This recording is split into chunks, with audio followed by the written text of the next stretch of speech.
తట్టుకోగలిగిన, అన్నింటినీ తాళుకోగలిగిన, తట్టుకోగలిగిన స్వభావం మనలో పెరుగుతుంది. అందుచేత విశ్వాసములో వేరుపారి లక్ష్యత కొరకై మనము పైకి ఎదగాలి. నిర్మాణాత్మకంగా ఇంటి వలె కట్టబడాలి. క్రీస్తు నుండి అనేక విషయాలు నేర్చుకోవాలి. దైవ జ్ఞానాన్ని మనం పొందాలి. Very good. 7 వచనాల వరకు మనం తెలుసుకున్నాం. కృతజ్ఞతాస్తుతులు చెల్లిస్తూ ఆయన యందుండి నడుచుకోండి అనే పదం, ఆయన యందు నడుచుకోండి. క్రైస్తవ జీవితం ఒక నడక. ఈ క్రైస్తవ జీవితం ప్రతిరోజు నడకుంటుంది మనకి. రోజువారీ విధేయత, రోజువారీ అభివృద్ధి, ఈ 2 పదాలు గుర్తుపెట్టుకోవాలి. ప్రతిరోజు విధేయత చూపించాలి, ప్రతిరోజు అభివృద్ధి చెందాలి. వేరు మరియు పైకి కనిపించే కాండం. వేరు లోపలికి వెళుతూ ఉండాలి, వ్యాప్తి చెందుతుండాలి, బలపరచబడుతుండాలి. పైకి చెట్టు ఆకులతో, పువ్వులతో, కాయలతో ప్రభువుని సంతోషపరిచే విధంగా ఉండాలి. అది ఈ 7 వచనాల్లోని ప్రధానమైన ఉద్దేశం. 8వ వచనం నుండి మనం చూద్దాం. 8వ వచనం నుండి 23వ వచనం వరకు కూడా 4 ప్రధానమైన వాదాల గురించి చెప్పాడు. వాళ్ళని ఆ రోజుల్లో బాధ పెడతా ఉన్న మొట్టమొదటిది జ్ఞానతత్వవాదం. 8 నుండి 10 వచనాలు జ్ఞానతత్వవాదం. రెండవది 11 నుండి 17 వచనాలు ధర్మశాస్త్ర సంబంధమైన వాదం. 11 నుండి 17 వచనాలు ధర్మశాస్త్ర సంబంధమైన వాదం. మూడవది 18 నుండి 19 వచనాలు మార్మికవాదం. మర్మగర్భమైన విషయాలు మనకు తెలియవు. ఆ మార్మికవాదం వాళ్ళని ఇబ్బంది పెడతా ఉంది. ఇక 20 నుండి 23 వచనాలు సన్యాసవాదం. కనుక ఈ 4 వాదాలు ఆనాటి సంఘం మీద పనిచేస్తున్నప్పుడు అపోస్తలుడైన పౌలు వీటికి అద్భుతమైన జవాబిచ్చాడు. ఏమని జవాబిచ్చాడు? లేఖనాల ద్వారా క్రీస్తు జ్ఞానాన్ని వాళ్ళకి నేర్పించాడు. ఆయనలోనే సంపూర్ణ జ్ఞానం ఉందని ముందే చెప్పాడు. బుద్ధి జ్ఞాన సర్వ సంపదలు ఆయన ఎందుకు గుప్తమై ఉన్నాయని 3వ వచనంలో గుర్తు చేశాడు, ఈ 2వ అధ్యాయంలోనే. కనుక ఏ రీతిగా జవాబు చెప్పాడో ఇప్పుడు మనం చూద్దాం. మొదటిది జ్ఞానతత్వవాదం. 8 నుండి 10 వచనాలు. ఈ జ్ఞానతత్వవాదం ఏ రీతిగా ఉందో, దాని యొక్క వ్యాప్తి ఎలా ఉందో, దాని ఫలితాలు ఎలా ఉన్నాయో ముందు చెప్పేశాడు. ఆయనను అనుసరింపక, సంఘం ఆయనను అనుసరించాలి, ఆయన వెనక నడవాలి, ఆయనతో, ఆయన వలె, యేసు వలె ఉండుటకు అన్ని విషయంలో ఎదుగుదాము. ఎఫెసీ పత్రిక 4వ అధ్యాయం 15వ వచనంలో సత్యము చెప్పుచు ప్రేమ కలిగి క్రీస్తు వలె ఉండుటకు మనం అన్ని విషయంలో ఎదుగుదాం. అన్ని విషయాల్లో ఎదగాలి. కానీ సంఘం ఆయనను అనుసరింపక మనుషుల పారంపర్యాచారం, అంటే మనుషుల నుండి ఒకరి నుండి ఒకరికి ఆచారపూర్వకమైన పితృ సంబంధమైన వ్యర్థ ప్రవర్తన అంటాడు పేతురైతే. అంటే అర్థం ఏంటి? పితృపారంపర్యమైన, మా తాతయ్య చేశాడు, మా యొక్క నాన్న చేశాడు, నేను చేస్తున్నాను, రేపొద్దు నా పిల్లలు కూడా చేస్తారు. పారంపర్యాచారాలు అలా అయిపోతుంది. ఇది వాళ్ళు అనుసరించారని మనం అనుసరిస్తున్నాం. అంటే మళ్ళీ వివరణ ఇస్తున్నాడు. ఏంటండి అవి? లోక సంబంధమైన మూలపాఠాలు. లోక సంబంధమైన అంటే పంచభూత మూలపాఠాలు అన్నాడు అక్కడ. పంచభూతాలను తీసుకొచ్చాడు అక్కడ. ఎందుకు తీసుకొచ్చాడో ఇప్పుడు మనం చూద్దాం. అక్కడ 2 అంకె వేసి ఉంది చూడండి. పంచభూత మూలపాఠాలను అనుసరించి, పంచభూతాలకు సంబంధించింది. రెండవది మోసకరమైనది థియరీ. మూడవది నిరర్ధకమైన, అర్థం లేకుండా ఉన్న తత్వజ్ఞానం చేత మీరు చెరపట్టబడుతున్నారు. సో అంటే జ్ఞానతత్వవాదం పారంపర్యాచారంగా ఆ గ్రీకుల నుండి ఆ పూర్వం చెప్పబడిన క్రీస్తుకు పూర్వం నుండి ఈ జ్ఞానతత్వవాదం నాస్టిసిజం అంటారండి దీన్ని. నాస్టిసిజం, నాస్టిక్ అంటే జ్ఞానం అని అర్థం. నాస్టిసిజం అంటే జ్ఞానతత్వవాదం. సో దానికి సంబంధించిన అనేకమైన విషయాలు మన పూర్వీకులు చెప్తున్నారు కనుక మేము అట్లా నమ్ముతున్నామండి అని అంటున్నారు.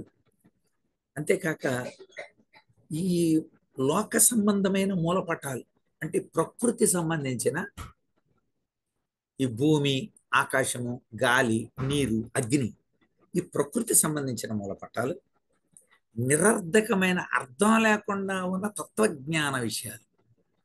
వీటి జ్ఞానతత్వవాదంలో ఈ మూడు ఉన్నాయని అర్థం. మనుషుల సాంప్రదాయాలు, లోక సిద్ధాంతాలు, మోసంతో కూడిన వాదం, ఈ మూడు ఉన్నాయట. ఏం చెప్తున్నారు వాడు అంటే ఇందులో సంపూర్ణత లేదు. ఫ్లెరోమా అంటారు. ఖచ్చితత్వము, వాస్తవికత్వము, ఉన్నది ఉన్నట్టుగా చెప్పే విషయం ఈ ఫ్లెరోమా లేక ఈ యొక్క ట్రాన్స్పరెన్సీ, ఈ యొక్క సరళత్వం లేక ఈ యొక్క నిజమైన తత్వం ఇందులో లేదు అని పౌలు చెప్తారు.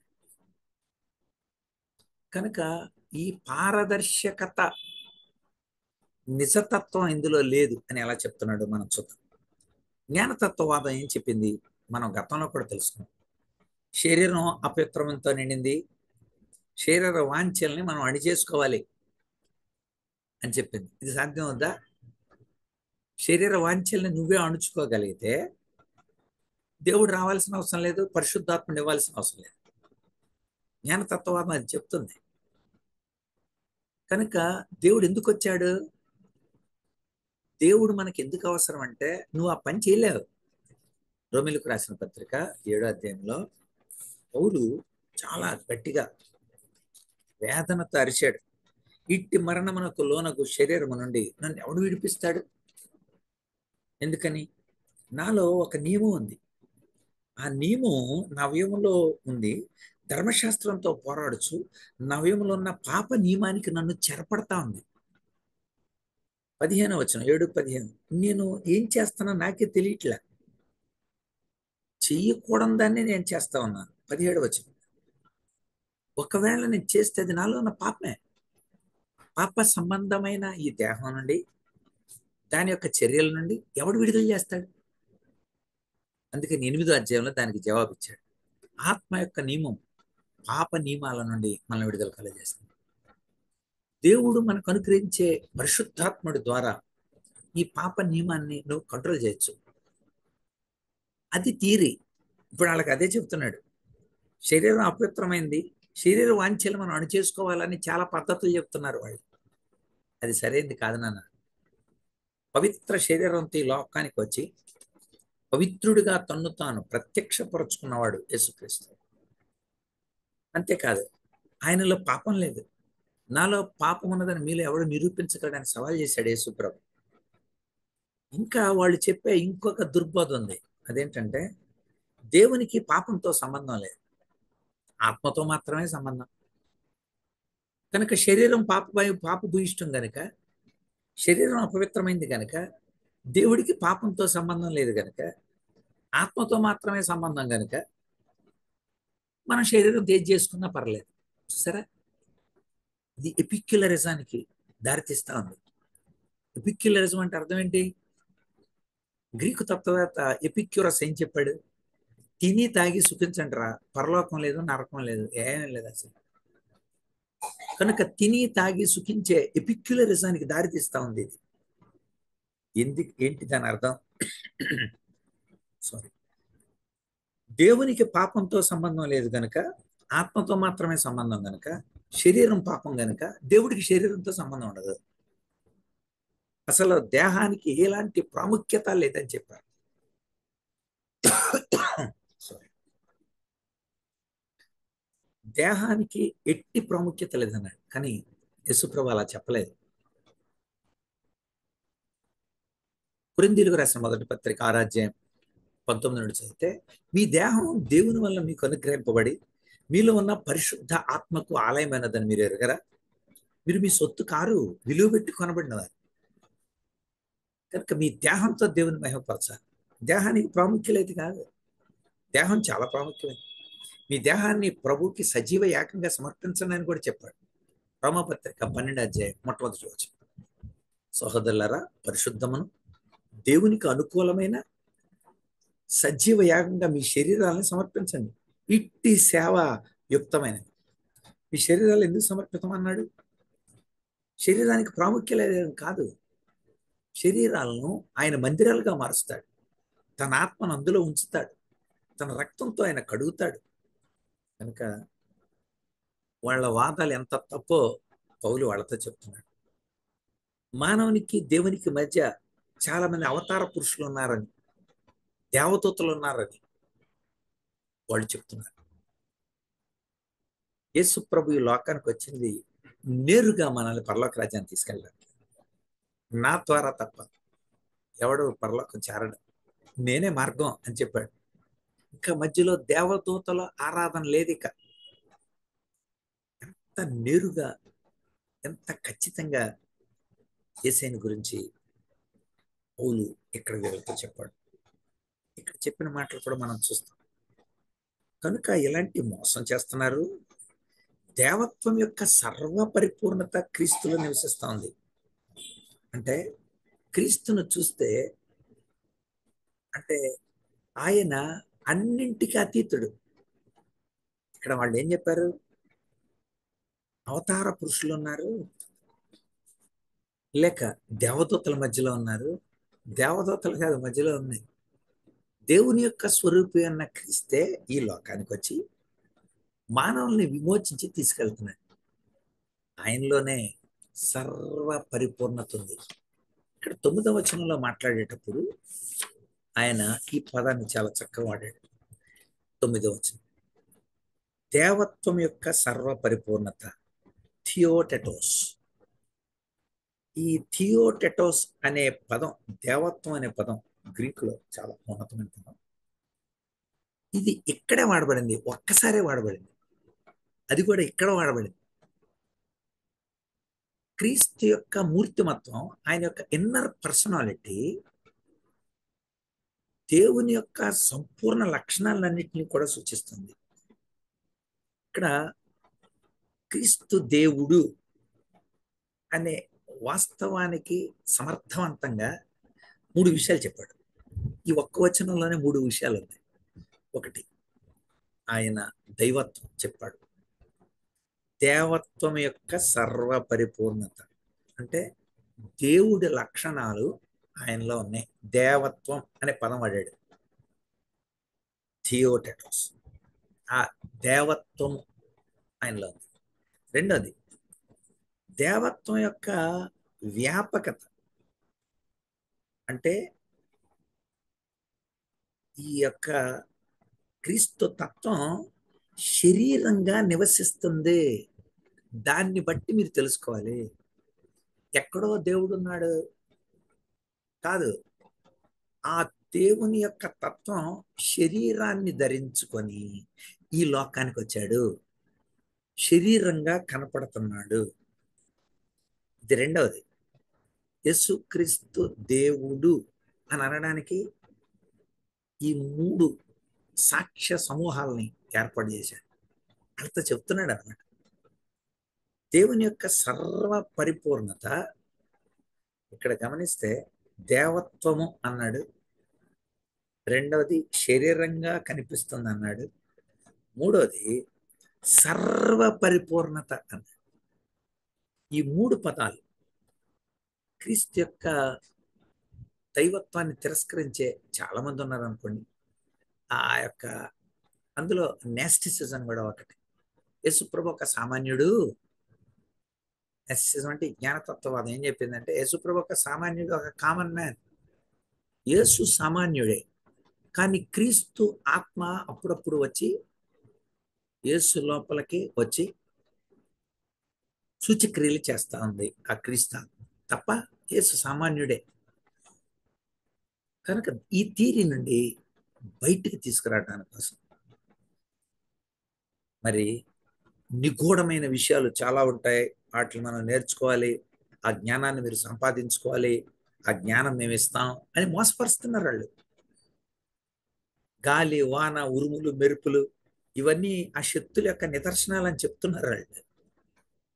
పాపం చాలా మంది అలా నమ్ముతున్నారు. కనుక ఆ సాతాను శక్తుల్ని దారికి తీసుకురావాలంటే అద్భుతమైన జ్ఞానం ఉండాలి, ఆ జ్ఞానాన్ని మేము బోధిస్తాం అని వాళ్ళు మోసపుచ్చుతున్నారు. అందుకని అన్నాను, మనుషుల సాంప్రదాయాలే కాకుండా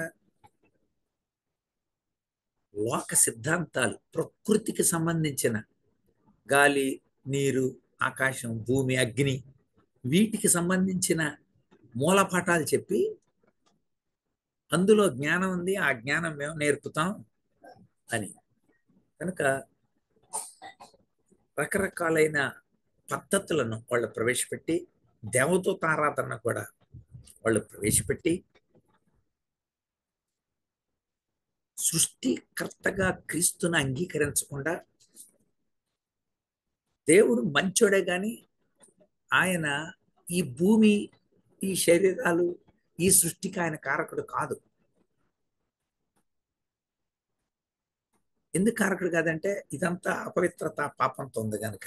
అందుకనే మొట్టమొదటి అధ్యాయంలోనే వాళ్ళతో చెప్పాడు ఏమని, ఆయన దృశ్య దేవుని స్వరూపం, సర్వ సృష్టికి ఆది సంభూతుడైన. Break break through. కనుక విత్తనం విరగాలి, అందులో నుండి ఒక కొత్త మొక్క రావాలి. ఆయన సర్వ సృష్టికి ఆది సంభూతుడైన. సత్యాన్ని తెలుసుకోవాలి, సత్యాన్ని అనుసరించాలి. ఎంత చక్కగా చెప్పాడు యేసు ప్రభు. ఎలాంటి వాడు ఈ 9-10 వచనాల్లో చాలా చక్కగా చెప్తున్నాడు. చూడండి ఏమన్నాడు. దేవత్వం యొక్క సర్వపరిపూర్ణత శరీరముగా క్రీస్తునందు నివసించుతుంది. దేవత్వం మొట్టమొదటిది, అది ఇంకా నివసిస్తుంది శరీరంగా. మూడవది సర్వపరిపూర్ణత అందులో ఉంది. ఇంకేం కావాలండి? జ్ఞానం. దైవత్వం యొక్క జ్ఞాన విషయాలు ఈ 3 రీతులుగా చాలా చక్కగా చెప్పాడు. ఇంకా మనం చూస్తే 10వ వచనంలో, ఆయన యందు మీరు సంపూర్ణులై ఉన్నారు, ఆయన సమస్త ప్రధానులను అధికారులకు శిరస్సై ఉన్నాడు. ఇక్కడ ప్రధానులు, అధికారులు అనే పదం ఈ దేవతలకు సంబంధించి, లేకపోతే వాళ్ళు అనుకుంటున్న అవతార పురుషులకు సంబంధించి, ఈ మధ్యలో ఉన్నారు అనని మీరు చెప్పుకుంటున్నారే, వీళ్ళందరికంటే ఆయన ఉన్నతాడు.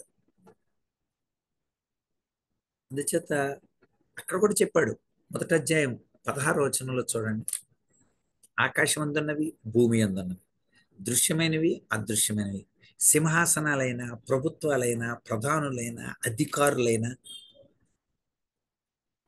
ఈ పదం అంతా కూడా వాళ్ళు ఊహించిన, వాళ్ళు కల్పించిన, వాళ్ళు ఇగో సర్వం ఆయన ద్వారా, ఆయన వలన, ఆయనను బట్టి, ఆయన మూలంగా సృష్టించబడ్డారు. కనుక మీరేమంటున్నారు? ఈ మధ్యలో కొంతమంది ఉంటారు, కల్పిస్తున్నారు. దేవుడు సమస్తానికి అత్యున్నతుడు, సర్వ సృష్టికి మూలాధారుడు, ప్రోటోటోకాస్. మీరు కల్పించిన సత్యాలు కాదు, మీరు ఊహించిన సత్యాలు కాదు, సత్యమైన విషయాలు ఉన్నాయి. ఈ సత్య విషయాలన్నింటిలో అత్యున్నతుడు, శిరస్సు లాంటి వాడు ఆయన. 9వ వచనంలో ఆయన దేవుడు అని చెప్పాడు. 10వ వచనంలో ఆయన అన్నిటికీ శిరస్సు, సంపూర్ణుడు. సంపూర్ణ ఆ సంపూర్ణుడు మిమ్మల్ని కూడా సంపూర్ణులుగా చేస్తాడు. అది వాళ్ళకి ఇచ్చిన జవాబు. ఆయన సంపూర్ణుడు, మనల్ని అందరినీ కూడా ఆయన సంపూర్ణులుగా చేయగలడు. అందుకనే ప్రతి ఆటంకపరిచే ప్రతి దాన్ని మేము బ్రేక్ చేస్తున్నాం. కొరింథీ 2వ పత్రిక 10వ అధ్యాయం 5వ వచనంలో, మేము ఈ వితర్కాల్ని, దేవుని గూర్చిన జ్ఞానాన్ని అడ్డగించే ప్రతి ఆటంకాల్ని మేము పడద్రోస్తాం.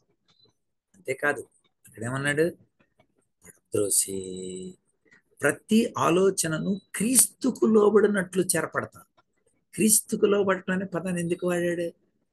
అన్ని శిరస్సు ఆయన, అందరి మోకాళ్ళు ఆయన దగ్గర వంగాలి, అందరి నోళ్ళు ఆయన స్తుతించగలగాలి అంటాడు కదా పౌలు పిలిపి కూడా రాస్తుంది కదా. పిలిపి పత్రికలో అదే అన్నాడు. ఆయన అత్యున్నతుడుగా శిరస్సుగా, సంఘానికి శిరస్సుగా ఉన్నాడు. ఎఫెసీ పత్రికలో ఇంకా అద్భుతమైన పదం మనం చూస్తాం. 1వ అధ్యాయం 22లో సమస్తమును ఆయన పాదాల కింద ఉంచి సమస్తం పైన ఆయనను సంఘానికి శిరస్సుగా, సమస్తము పూర్తిగా నింపుచున్న వాని యొక్క సంపూర్ణత అందులో కనబడద్దంట. సంపూర్ణత కనబడదు. ఎస్, జ్ఞానతత్వవాదానికి సరైన ధీటైన కనుక సృష్టికి కారకుడైన ఆ పరిశుద్ధుడు, సృష్టికి సమస్తానికి ఆది సంభూతుడై ఉంది ఆ దేవుడు ఈ లోకానికి శరీరధారిగా వచ్చాడు.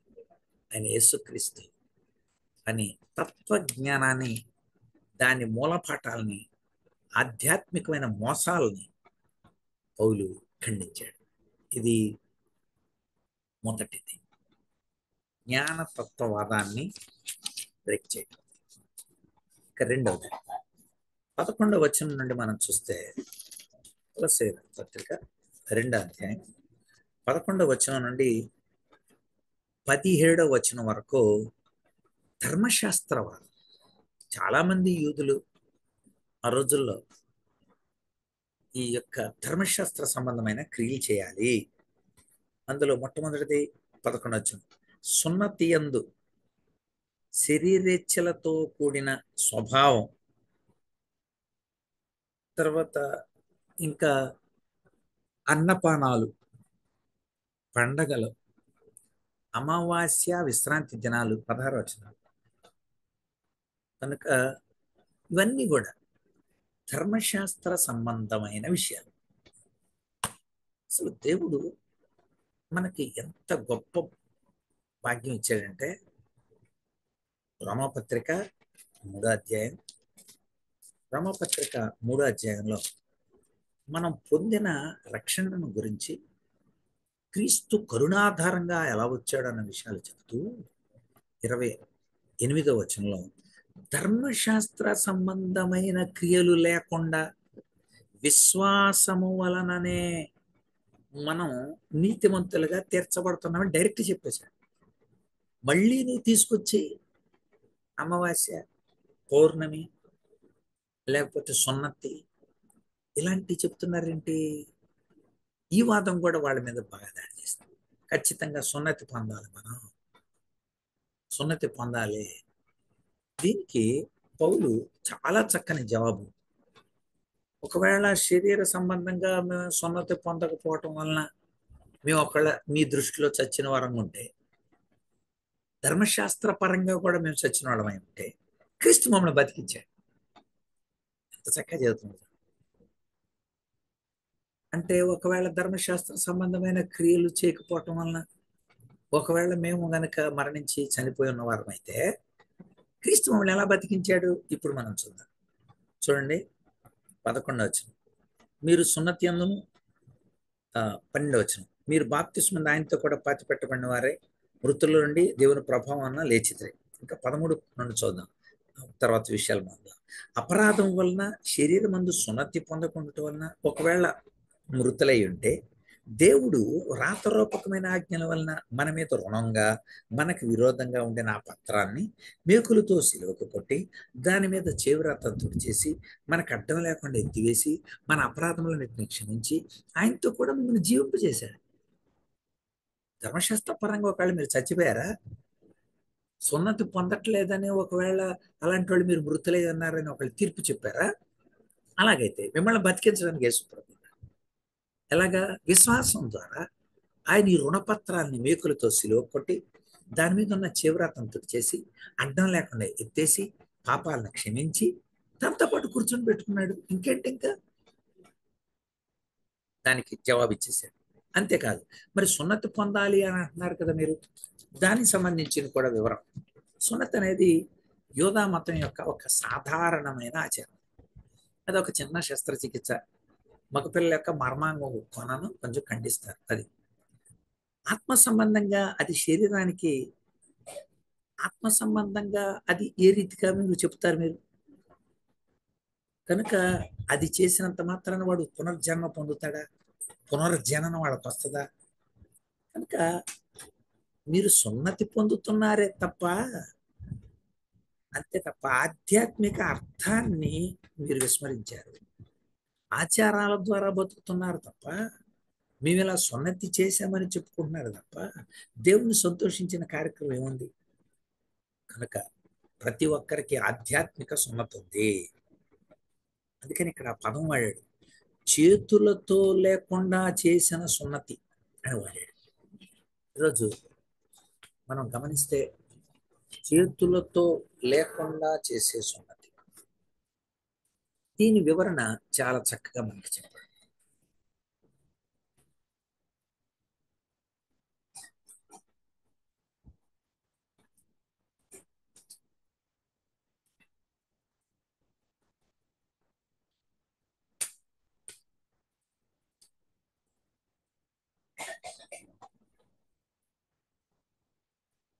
చేతులతో చెయ్యబడని సున్నతి అనే పదాన్ని వాడాడు. కనుక ఏంటి చేతులతో చేయబడని సున్నతి? ప్రతి విశ్వాసి పూట సున్నతి పొందినవాడై ఉంటాడు. ఎలాగా? కల్వరి శిలువ పైన మరణాన్ని, ఆయన పునరుత్థానం అద్భుతమైనది. పాపం కోసం ఆయన మరణించి మన పాపం కోసం ఆయన తిరిగి లేచిన రీతిగా ఈరోజు మనం కూడా పాపాల విషయమే చచ్చిపోయి నీతి విషయంలో బ్రతకటమే కదా నిజమైన సున్నతి. బాప్తిస్మం ద్వారా అది రుజువైంది కదా అన్నాడు. చూడండి ఒకసారి మనం గలతీలకు రాసిన పత్రికలో క్లారిటీ చూద్దాం. చూడండి 5వ వచనం అండి. 5:5 ఏలయనగా మనము విశ్వాసము కలవారమై నీతి కలుగును అనే నిరీక్షణ సఫలమగునని ఆత్మ ద్వారా ఎదురు చూస్తున్నాం కదా. క్రీస్తు యేసునందుని వారికి సున్నతి పొందుటి ఎందు ఏమీ లేదు, పొందకపోవటందని ఏమీ లేదు. ప్రేమ వలన కార్యసాధకము విశ్వాసమే ప్రయోజనకరం. విశ్వాసమే ప్రయోజనకరం. ఒకవేళ నేను సున్నతి పొందాలి అని నేను గనుక చెప్తున్నానని అనుకోండి, 11వ వచనం, సహోదరుల సున్నతి పొందవాలని నేను ఇంకా ఒకవేళ ప్రకటిస్తే ఇప్పటికీ హింసింపబడనేలా? మిమ్మల్ని కలవరపెట్టువారు తమ్మును తాను ఛేదించుకున్నట్టు మంచిది. అంటే సున్నతిని గురించి మిమ్మల్ని నరికేస్తున్నారు వాళ్ళు. నేను ఒకవేళ అలా చెప్పుంటే నేను మిమ్మల్ని హింసించిన వాడిని అవుతాను. నేను ఎంత చక్కగా చెప్పాడు. ఆధ్యాత్మికమైన సున్నతి మనం పొందిన వారు. రోమిలకు రాసిన పత్రికలో మనకు ఆ విషయం చాలా క్లారిటీ అవుతుంది. యేసు ప్రభు యొక్క 6వ అధ్యాయం చూడండి. రోమపత్రిక 6వ అధ్యాయంలో మనం ఆధ్యాత్మికంగా ఏ రీతిగా మనము ఆ విమోచింపబడిన ప్రజలుగా రుజువేస్తాం. ఆ రోజు బాహ్య సంబంధమైన రుజువు, ఇది అంతరంగ రుజువు. చూడండి, అందుకని 6వ అధ్యాయం 3 నుండి క్రీస్తు యేసులోకి బాప్తిస్మం పొందిన మనం అందరం ఆయన మరణంలోకి బాప్తిస్మం పొందుతాను ఎదురా తండ్రి మహిమలను క్రీస్తు మృతుల్లోని ఎలాగ లేపబడును, అలాగే మనం కూడా నూతన జీవం పొందిన వారిని నడుచుకున్నట్లు బాప్తిస్మం వలన మరణంలో పాలు పొందుటకి ఆయనతో కూడా పాతిపెట్టబడ్డాం.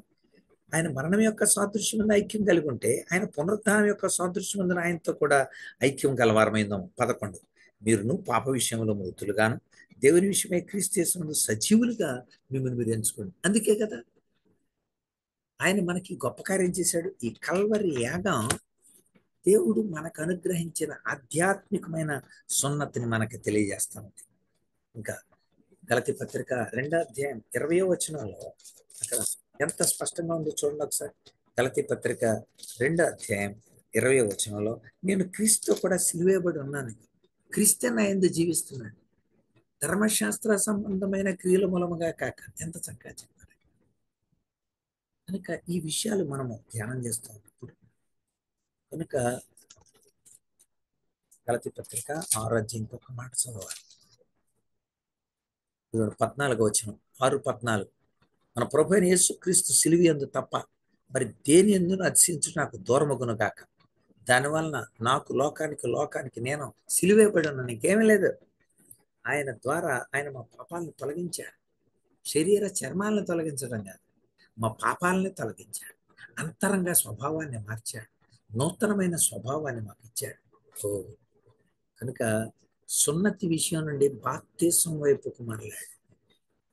అది మనం అక్కడ చూస్తుంది. చూడండి ఇక్కడ మళ్ళొకసారండి, కొలస్సీలకు రాసిన పత్రిక 12. మీరు బాప్తిస్మందు ఆయనతో కూడా పాతి పెట్టబడిన వారే, ఆయనను మృతుల్లో నుండి లేపిన దేవుని ప్రభావం ముందు విశ్వసించడం ద్వారా ఆయనతో కూడా లేచారు కదా అన్నారు. అంటే సున్నతి విషయం నుండి బాప్తిస్మం వైపు ఎందుకు తీసుకొచ్చాడు? సున్నతి శరీరానికి మరణాన్ని గురించి మాట్లాడినట్టే బాప్తిస్మం కూడా మనిషిని సమాధి చేసి ఆయనతో కూడా పాతి పెట్టబడిన వారే, మృతుల్లో నుండి పైకి లేచాం. అంటే క్రీస్తుతో కూడా చనిపోవటమే కాదు, ఆయనతో కూడా పాతిపెట్టబడటమే కాదు, ఆయనతో పాటు తిరిగి లేచాం. మృతులలో నుండి లేపిన దేవుని పనిలో విశ్వాసం ఉంచటం ద్వారా ఇది జరుగుతుంది. ఎంత చక్కగా చెప్పండి. ఇంకా ఒకవేళ అపరాధాల చేత పాపాల చేత మనం చచ్చిన క్రీస్తు బ్రతికించాడు, కరెక్టే. కానీ ఒకవేళ ధర్మశాస్త్ర సంబంధంగా మీరు కనుక అలా అంటే ఆ రుణపత్రాన్ని ఆయన మేకులతో కొట్టి దాని మీద చేవురాత్మతో చేశాడు. క్రీస్తు కూడా బ్రతికాం, మా అపరాధాలన్నీ క్షమింపబడినాయి, ఇంకా మీరు ప్రశ్నించడానికి లేదు, అంతే. ఎంత అద్భుతమైన జవాబు అండి. ధర్మశాస్త్ర వాదం చాలా చక్కగా కొట్టివేయబడింది. అందుకు చేత ఇక్కడ చాలా చక్కగా చెప్తున్నాడు, ఇంకా అవసరం లేదు, మాకు అవసరం లేదు, అది పాతకెళ్ళిపోయిన దానితో లెక్క. అయితే మీరు ఏం చేస్తున్నారు? కొన్ని విషయాలు, అన్నపానాల విషయంలో, పండగల విషయంలో 16 వచనం, అమావాస్య విశ్రాంతి దినం విషయంలో, ఇలాంటి వాటిలో మీరు చాలా ఎక్కువ మంది తాను చెబుతున్నది ఆత్మ సంబంధమైన జీవితానికి సంబంధించిన, మనము క్రీస్తునందు నూతన సృష్టి, పాతవి గతించెను అన్నాడు. పాతవి గతించెను, సమస్తము కొత్తవైన. అవును కదా, పాతవన్నీ గతించిపోయినాయి. క్రీస్తులో మనము నూతన పరచబడిన వారమై ఉన్నాం. మరి ఇంకా మీకు ప్రాచీన సంబంధించిన ఇంకా అన్నపానాలు, పండగ అమావాస్యలు, విశ్రాంతి దినాలు, వీటి గురించి ఎలాంటి నిర్ణయం ఉంది? ఎఫెసీ పత్రిక చూడండి ఒక్కసారి, 4వ అధ్యాయం 22. మునుపటి ప్రవర్తన విషయంలో మోసకరమైన దురాశ వలన చెడిపోయిన మీ ప్రాచీన స్వభావాన్ని వదులుకొని మీ చిత్తవృత్తిలో నూతన పరచబడిన వారే నీతి, యథార్థమైన భక్తి, దేవుని పోలికగా సృష్టింపబడిన నవీన స్వభావాన్ని మనం ధరించాలి. క్రీస్తునందు నూతన సృష్టి, మనం నూతన సృష్టి కనుక నవీన స్వభావం మనలో ఉంది. ఇంకా ప్రాచీన సంబంధమైన ఆచార సంప్రదాయాలు, పితృ పారంపర్యమైన వ్యర్థ ప్రవర్తనను విడిచిపెట్టినట్లుగా, ఇంకా మానవ మతాలు, మనుష్యుల శాసనాలు, మానవ నియమాలు, మతపరమైన నిబంధనలు చాలా మందిని క్యాలెండర్ బానిసలుగా చేసింది. క్యాలెండర్ బానిసలు అంటే మంచి రోజు చూడనా, మంచి రోజు చూడ, మంగళవారం వద్దు, శుక్రవారం అయితే మధ్యాహ్నం, శనివారం అసలు వద్దు. కనుక ఈ వారపు పండగలు అంటే అమావాస్యలు, ఇలాంటి లేకపోతే పవిత్ర దినాలు, ఇలాంటి ఆచారాలు, ఇంకా అక్కడ ఆ ఆచారాలు, ఈ లోకపు సాంప్రదాయాలు మిమ్మల్ని ఎవడో తీర్పు తీర్చనివ్వకండి. కనుక న్యాయబద్ధంగా ఆ రోజుల్లో చాలా చిన్న చిన్న విషయాలు కూడా, సబ్బాతు విషయాలు కూడా, ఈ వారాలకు సంబంధించి, దినాలకు సంబంధించి, గంటలకు సంబంధించి, ఈ ప్రాకృతిక అంటే ఈ గాలి, నీరు, అగ్ని, భూమి, ఆకాశం, వీటికి సంబంధించిన ఆచారాలు, ఇంకా క్రీస్తు వీటిని ఖండించాడు. ఉదాహరణకి సబ్బాత్ అనేది, అక్కడ సబ్బాత్ అని వచ్చింది కనుక దాని గురించి ఒక్క మాట చెప్తే సార్. సబ్బాత్ అనేది విశ్రాంతి దినం అనుకోండి. యేసు ప్రభు వచ్చాడు, ఇక మనుషులు నీడలను పట్టుకొని ఎందుకు ఏలాడాలి, మనిషి ఎదుర్కొండగా అన్నాడు ఆయన. అర్థం ఏంటి? మనిషి కోసం దినమా, దినం కోసమా మనిషి అని అడిగాడు. చేత మనిషే వచ్చిన తర్వాత బొమ్మతో ఇక పని ఏంటండి? మనిషే వచ్చిన తర్వాత కనుక నిరీక్షిస్తున్న మనం క్రీస్తుని కలిగి ఉన్న తర్వాత ఒక నిజమైన స్వరూపాన్ని మనం పొందిన తర్వాత ఇంకా వాటితో సంబంధమే ఉంటుంది. అది ఎంత చక్కగా చెప్పాడో చూడండి ఇక్కడ. కనుక మీరు అవకాశం ఇవ్వకండి, మీకు తీర్పు తీర్చే ఎవరికి అవకాశం ఇవ్వకండి. రాబో వాటి ఛాయే తప్ప నిజ స్వరూపం క్రీస్తులో ఉంది. ఎంత చక్కగా చెప్పాడు. కనుక ఆయనతో కూడా మమ్మల్ని జీవింపజేశాడు. ప్రధానులను అధికారులను నిరాయుధులుగా చేసి శిలువ చేత జీవోత్సాహంతో ఆయన వారిని పట్టి తెచ్చి పాహాటంగా వేడుకకు కనపరిచాడు. జీవింపజేసిన క్రీస్తుని ఆరాధించండి. నూతన జీవితం ఇచ్చిన క్రీస్తును ఒకసారి మనసులో గుర్తు చేసుకోండి. కొరింథీయులకు రాసిన మొదటి పత్రిక మనం చూస్తే ఇక్కడ యేసు క్రీస్తు నందు 12 నుండి చెప్తాడు. యూదులమైన గ్రీస్ దేశమైన దాసులమైన స్వతంత్రులమైన ఒక్క శరీరానికి ఒక్క ఆత్మ బాప్తిసం చెంది ఒక్క పానం చేస్తూ ఈ వన్నెస్ క్రీస్తులో వచ్చింది. గలతీ పత్రిక 3:28 కూడా చెప్తాడు కదా, యూదుడని లేదు, గ్రీస్ దేశస్తుడు, దాసుడని లేదు, స్వతంత్రుడని లేదు, స్త్రీ అని లేదు, పురుషులని లేదు, యజమాని లేదు, దాసుడు లేదు, అందరూ క్రీస్తు యేసుంది ఒక్కటైపోయాం. ఇంకా వేరు లేదు, ఇక ఓన్లీ విశ్వాసం. ఇక ధర్మశాస్త్రం నెరవేర్చబడి ఉంది కనుక ఇక ధర్మశాస్త్రం నీ మీద పెత్తనం చేయదు. 8:2 రామపత్రిక. ఈ ధర్మశాస్త్రం దేనిని చేయజాలకపోయానో దేవుడు దాన్ని చేశాడు. అంత అద్భుతమైన మాట. ధర్మశాస్త్రం చేయలేని దాన్ని దేవుడు చేశాడు కనుక యేసుక్రీస్తుగా ఆయన దేవుడుగా నిరూపించబడ్డాడు. ధర్మశాస్త్రం చేయలేని దాన్ని చేశాడు కనుక అది నిరర్థకమైంది.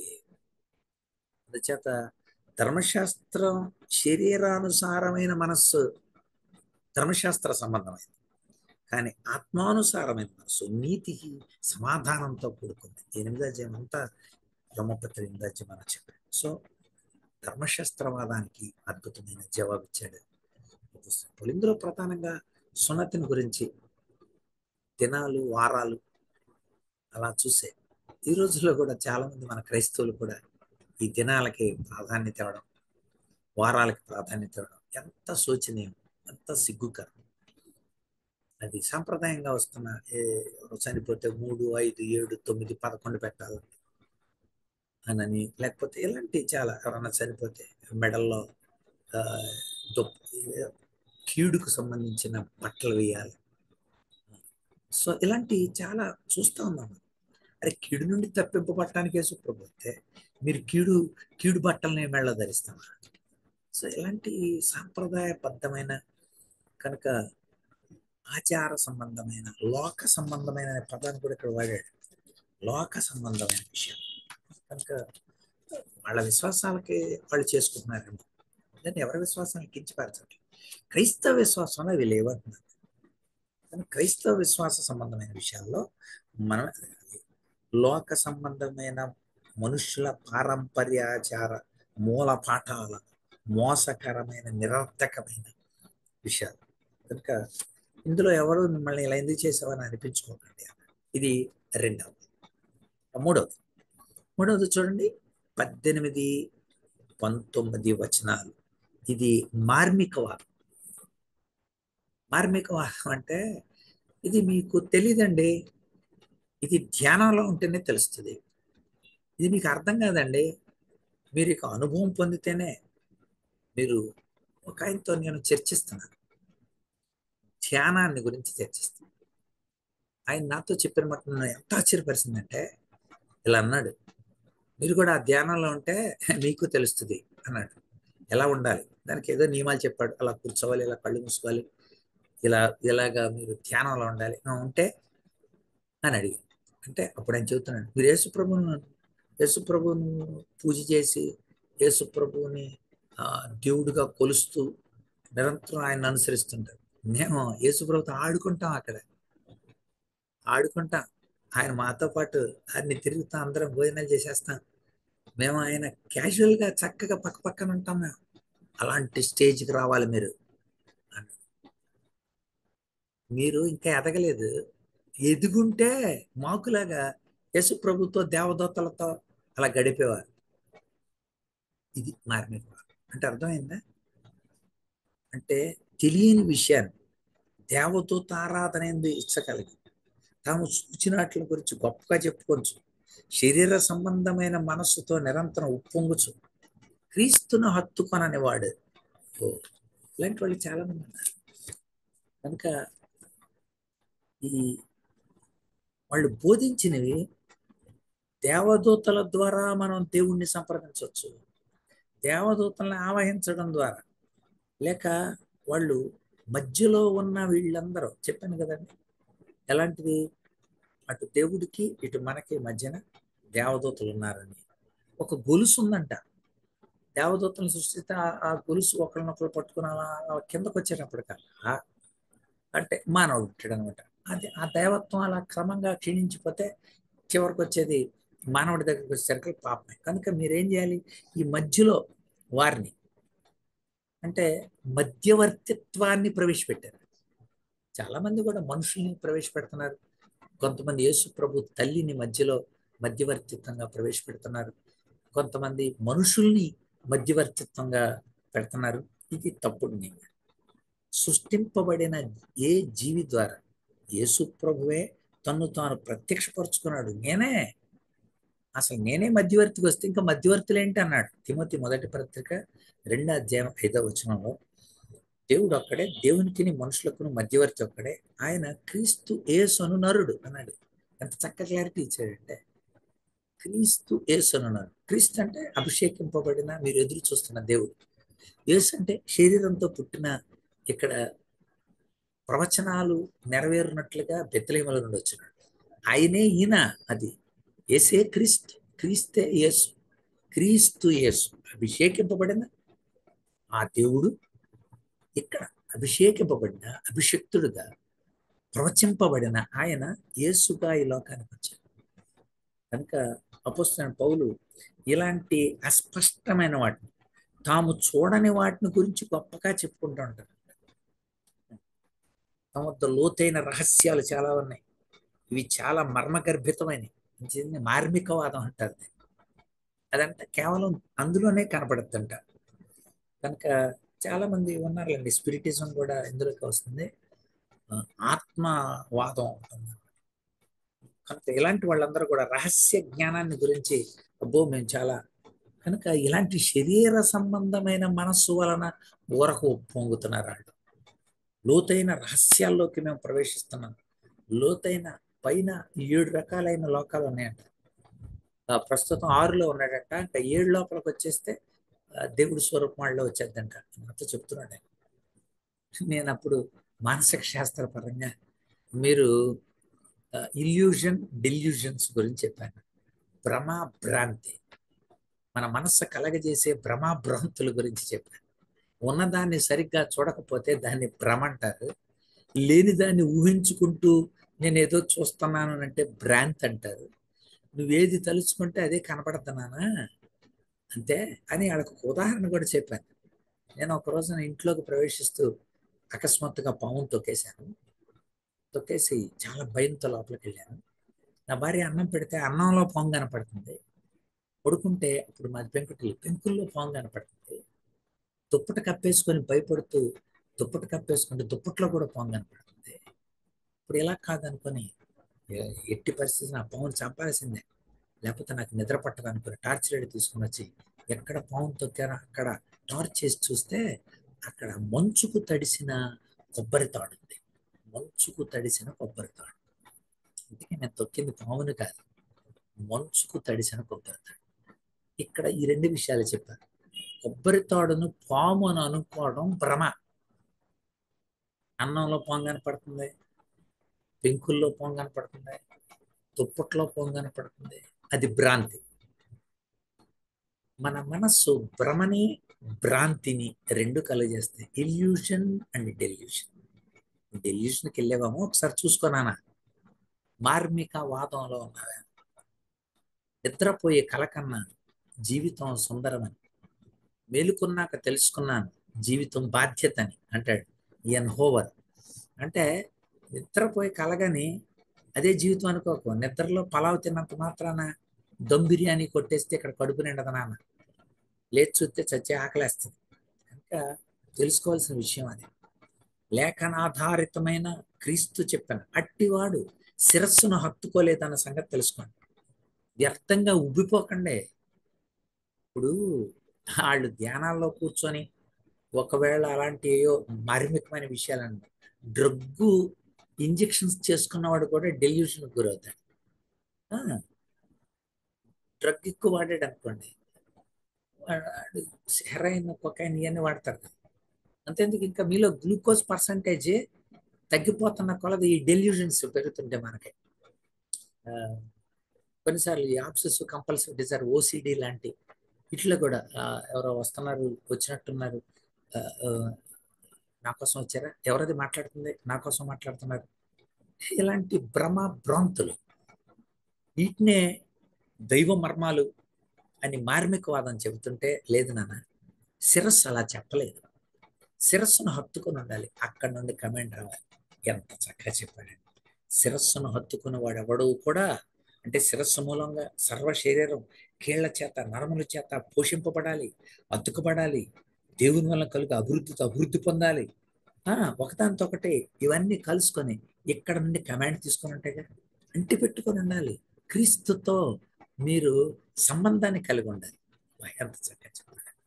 ఇంకా ఇక్కడ మనం చూస్తే ఈ యొక్క ఈ మార్మికవాదం దేవదూత ఆరాధన అందించగలిగి శరీర సంబంధాలను ఉప్పు పొందుతూ దేవుడి మాటలు వినకుండా స్వకీయమైన దురాశల చేత ఏడవబడుతూ అనేక మంది చేత బలహీనపరచబడుతూ ట్రాన్స్లోకి వెళ్ళాము.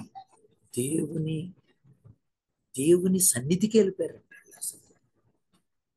ఇంకా జాగ్రత్త, మీరు చేయాల్సిన పని ఏంటంటే దేవుణ్ణి హత్తుకోండి.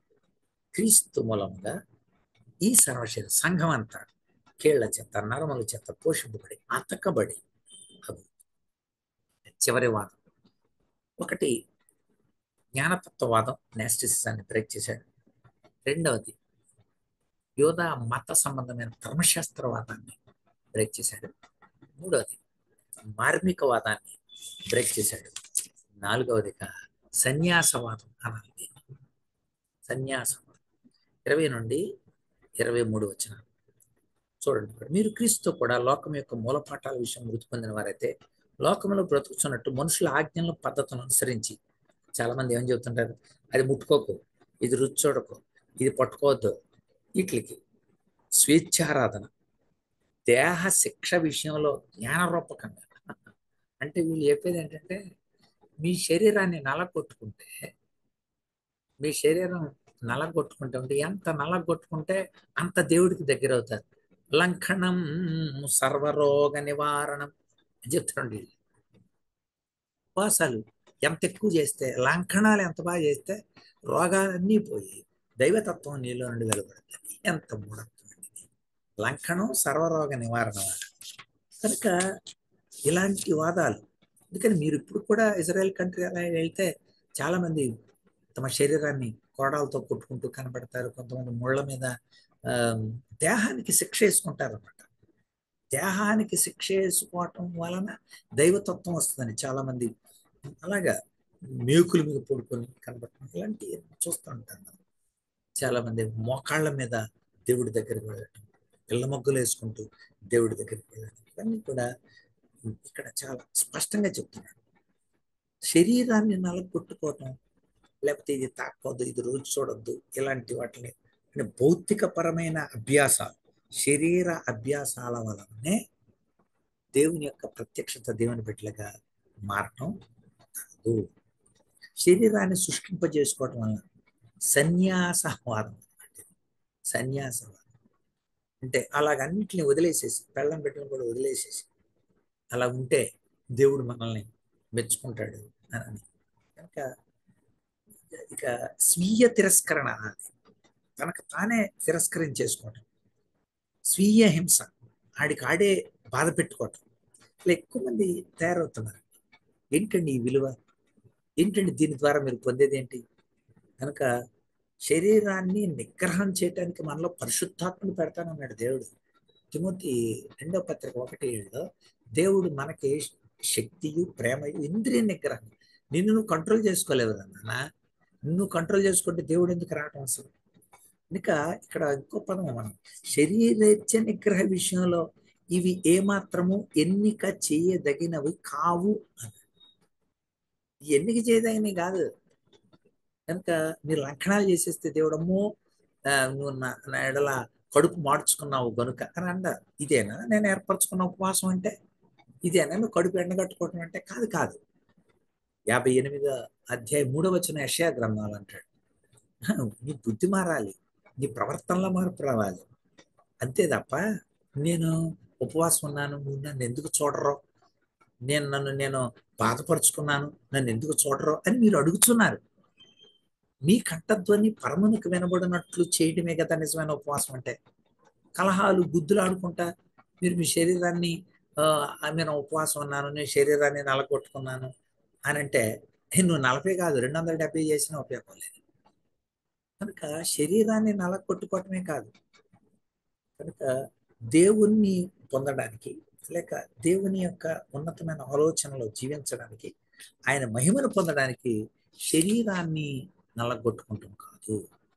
కనుక చాలా ఇది ఆ రోజుల్లో ఉంది కనుక అంటున్నాడు. ఇవన్నీ వాడుకున్నట్టు చేత నశింపబడను. స్వేచ్ఛారాధన, వినయ విషయంలో, దేహశిక్ష విషయంలో జ్ఞానరూపకమని ఎంచబడుతున్నవే కానీ ఇవి ఎన్నికమైన కదా. చాలా మంది అంటారు కదా, ఇది ఎలా చేస్తే నువ్వు స్లిమ్ అయితే దేవుణ్ణి ఆరాధించడానికి బాగా యోగ్యం. స్లిమ్ అయిపోతే అందుకోసం మొత్తం ఆహార నియమాలన్నిటి ఎండిపోయాలి. అప్పుడు దేవుడు నీ మాట వింటాడు. అలాగా ఇది తినొద్దు, అది చేయొద్దు, ఆహార పదార్థాలకే ప్రాధాన్యత ఇచ్చి శరీరానికే ప్రాధాన్యత ఇస్తేనే అది దేహ సంబంధం అయితే దేవునికి ఇష్టమా? గుర్తుపెట్టుకోండి, ఇవి ఎన్నిక తగినవి కాదు. అంత సన్యాసవాదాన్ని కూడా ఖండించాడు. మరి ఏం చేయాలి మనం? క్రీస్తుతో కూడా ఉండాలి, క్రీస్తుతో కూడా. అందుకని అన్నాడు, క్రీస్తుతో కూడా లోకం యొక్క మూలపాఠాల్లో చచ్చిపోయారుగా మీరు. మూలపాఠాల విషయంలో చచ్చిపోయారు, క్రీస్తులో బతికింపబడ్డారు. నిజంగా మృతి పొందితే ఈ మనుషుల ఆజ్ఞలు పద్ధతులు ఇలాగెందుకు చేస్తున్నారు? కనుక ఖచ్చితంగా 3వ రోజున మరి సమాధులు 3వ రోజున ఖచ్చితంగా, లేకపోతే 7వ రోజున సమాధి. ఇలాగ మనుషుల యొక్క సాంప్రదాయబద్ధమైన మృతమైన కార్యాలలో మనం ఎక్కువగా ఉంటున్నాము. వీటి వలన దేవుని మెప్పు పొందగలం. వీటి వలన దేవుడు బళ్ళ నమ్మకం మంచి దాసుడు అని అంటారు. స్వేచ్ఛగాను ఆరాధన చేసేస్తున్నాం, ఒక నియమ నిర్వహణ లేకుండా. దేహసాక్ష విషయంలో పెద్ద జ్ఞానాన్ని పొందామని అనుకుంటున్నాను, లేక నేను ఎంత వినయంగా వీటిని నిగ్రహంగా ఉంటున్నాను. నీ నిగ్రహం ఎవరికి కావాలండి? నీ మంచితనం దేవుని దృష్టిలో ముళ్ళ చెట్టు లాంటిది. నీ యొక్క యథార్థ దేవుని దృష్టిలో ముళ్ళ కంచి కంటే ముళ్ళుగా ఉంటుంది. గుర్తుపెట్టుకోండి, ఎంత అద్భుతంగా చెప్పాడండి. ఈరోజు కూడా మన భారతదేశంలో మన ఎదుట ఈ 4 వాదాలు ఉన్నాయి. ఇప్పటికీ కూడా రూపాంతరతతో ఉన్నాయి అవన్నీ కూడా. కొంచెం అంటే ఒక కొత్త విధానంలో మన మీద దాడి చేస్తుంది. క్రీస్తుని కలిగి ఉన్నావా? అలాగైతే వీటన్నిటిని మనం కూడా బ్రేక్ చేయగలగాలి. పౌలు 4 వాదాలు 8 నుండి 10 వచనాలలో జ్ఞానతత్వవాదం, 11 నుండి 17 వచనాలలో మరి యూద మత సంబంధమైన ఆ యొక్క ధర్మశాస్త్రవాదం, 18-19 వచనాల్లో మార్మికవాదం, 20 నుండి 23 వచనాల్లో సన్యాసవాదం. ఈ వాదాలన్నిటికీ అద్భుతమైన జవాబు చెప్పాడు. క్రీస్తే అన్నిటికీ సమాధానకర్త. క్రీస్తులో కలిగి ఉన్న వాళ్ళు వీటన్నిటిని కూడా వాళ్ళు పెంటతో సమానంగా ఎంచుకున్నారు. ఆయన శిలువ మరణ పునరుత్థానాల శక్తి పొందినట్లు అన్నాడు. ఆ మాట చదివి మనం ప్రార్థన చేసుకుందాం. ఒకసారి చూడండి, ఫిలిప్పీలకు రాసిన పత్రిక 3వ అధ్యాయంలో చూడండి 7వ వచనం. ఏవేవి నాకు లాభకరమో వాటిని క్రీస్తు నిమిత్తం నష్టంగా ఎంచుకున్నాను. నిశ్చయంగా నా ప్రభువైన యేసుక్రీస్తుని గురించిన అతి శ్రేష్టమైన జ్ఞానం, ఈ జ్ఞానాలు నాకు వద్దు. జ్ఞానతత్వవాద జ్ఞానం వద్దు, లేకపోతే మార్మికమైన జ్ఞానం నాకు వద్దు, ఈ ధర్మశాస్త్ర సంబంధమైన జ్ఞానం వద్దు, ఈ సన్యాసవాద జ్ఞానం కూడా నాకు వద్దు. మరేంటి? క్రీస్తును గురించిన అతి శ్రేష్టమైన జ్ఞానం నిమిత్తం సమస్తాన్ని నష్టంగా ఎంచుకొని దానిని క్రీస్తుని సంపాదించుకొని ధర్మశాస్త్రపరమైన నీతి కాక క్రీస్తునందల విశ్వాసం వలన నీతి, విశ్వాసం బట్టి దేవుని అనుగ్రహించు నీతి కలిగిన వాడిని ఆయన యందు అగపడ నిమిత్తం మృతుల్లో నుండి నాకు పునరుద్ధానం కలగవాలని, మరణ విషయంలో సమానానుమానం గల ఉండాలని, ఆయన పునరుద్ధానం యొక్క బలం ఎరుగు నిమిత్తం సమస్తాన్ని నేను నష్టంగా ఎంచుకున్నాను. బా, ఎంత అద్భుతమైన ఆత్మీయ సారం, అనుభవ జ్ఞానం ఇది మనకు కలిగింది. దీనికి మూలకారకుడు ఎవరు? యేసయ్యే. ఎంత చక్కని ఈ వాదాలన్నిటికీ జవాబిచ్చి క్రీస్తు జ్ఞాన సంపత్తిని మనకు తెలియజేసి, బుద్ధి జ్ఞాన సర్వ సంపదలు ఆయనలో ఉన్నాయని మనకు తెలియజేశాడు. 2వ అధ్యాయం మనకు అద్భుతమైన చక్కని అవగాహనని మనకు కలుగజేసింది. కనుక దేవుని యందు మనమందరం కూడా, క్రీస్తునందు మనమందరం కూడా స్వేచ్ఛను కలిగి ఉంది, క్రీస్తులో ఎదుగుతూ క్రీస్తు యొక్క పరిపూర్ణకు తగిన పరిపూర్ణత దైవత్వ రీతంలో మనం కూడా కలిగి ఉంది. తప్పుడు బోధ నుండి జాగ్రత్తగా ఉండి క్రీస్తు కోసం బ్రతకడానికి పరిశుద్ధాత్మ మనకందరికీ సహాయం అనుగ్రహించును గాక. ఆమేన్. చిన్న ప్రార్థన చేస్తాం. ప్రేమ కలిగిన తండ్రి, నేను నామమును బట్టి ఉన్నారు, మీరు మాకు ఇచ్చిన సందేశాన్ని బట్టి ఉన్నారు.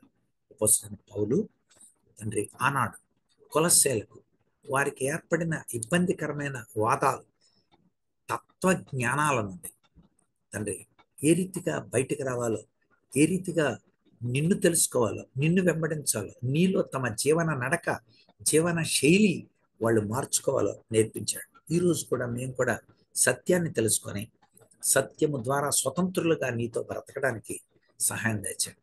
ప్రతి భిన్నమైన బోధను తెలుసుకొని గ్రహించి సన్మార్గంలో నడవడానికి కృప తెచ్చాడు. వింటున్న తర్వాత వినబోయే బిడ్డలందరిని గురించి ప్రార్థన చేస్తూ చక్కని అవగాహన కలిగించాడు. యేసయ్య నామమున వేడి ప్రార్థిస్తున్నాం తండ్రి. Amen. Amen. Thank you. God bless you. Thank you so much అన్న. మనము నెక్స్ట్ సెషన్లో మీట్ అవుదాం. Thank you.